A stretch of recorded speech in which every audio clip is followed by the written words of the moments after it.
you are looking for a roadmap that walks you through step by step how to make an aligned, sustainable career change as someone who is neurodivergent or just thinks they might be or just doesn't fit the corporate mold, then listen up for just a second because I'm going to walk you through what I do with all my clients. And in case we've not met before, my name is Mabel and I specialize in helping neurodivergent women change careers. I'm going to walk you through literally every step we go through, so you might want to save this and come back to it later. The very first thing you're going to do is spend a little bit of time focusing on your mindset, because your amygdala, like your lizard brain, is going to go, I don't like career change, it's scary, I don't know what's going to come from it, and so don't do it. So you want to do some mindset work so that the fear of making this career change doesn't hold you back from actually doing the work. And phase 2 is we're going to head into discovery. So this is where you're exploring all the puzzle pieces for not just the kind of career, but also the kind of life that you would actually want. So leave no stone unturned. And with my clients, I like to explore things that they are good at, things that they love, their passions, how they want to live, what kind of lifestyle they want, and their personality, because all of this stuff is going to affect the kind of career they want. Then once you've discovered all those puzzle pieces,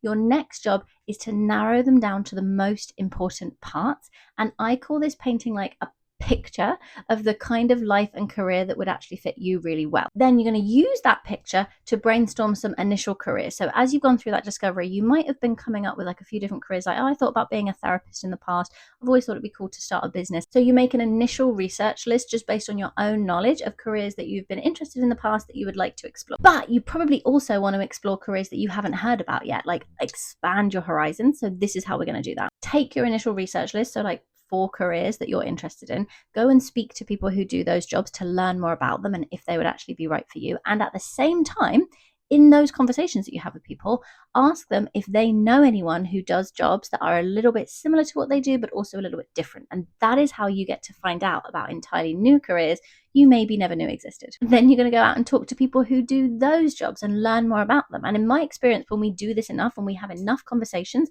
with enough people over time, and then we compare what we find to our discovery work, to that picture we made for ourselves, in my experience, even the most multi-passionate people with the most ideas eventually do get clarity and are able to say, this is the thing I want to pursue for now. And so then once you have that, your next step is to go and get the job that you want by using a connecting with people focused approach. So instead of just sending out an application online with a resume that doesn't even fit the job title very well because you're making a career change, go out and talk to people who do the job that you're interested in.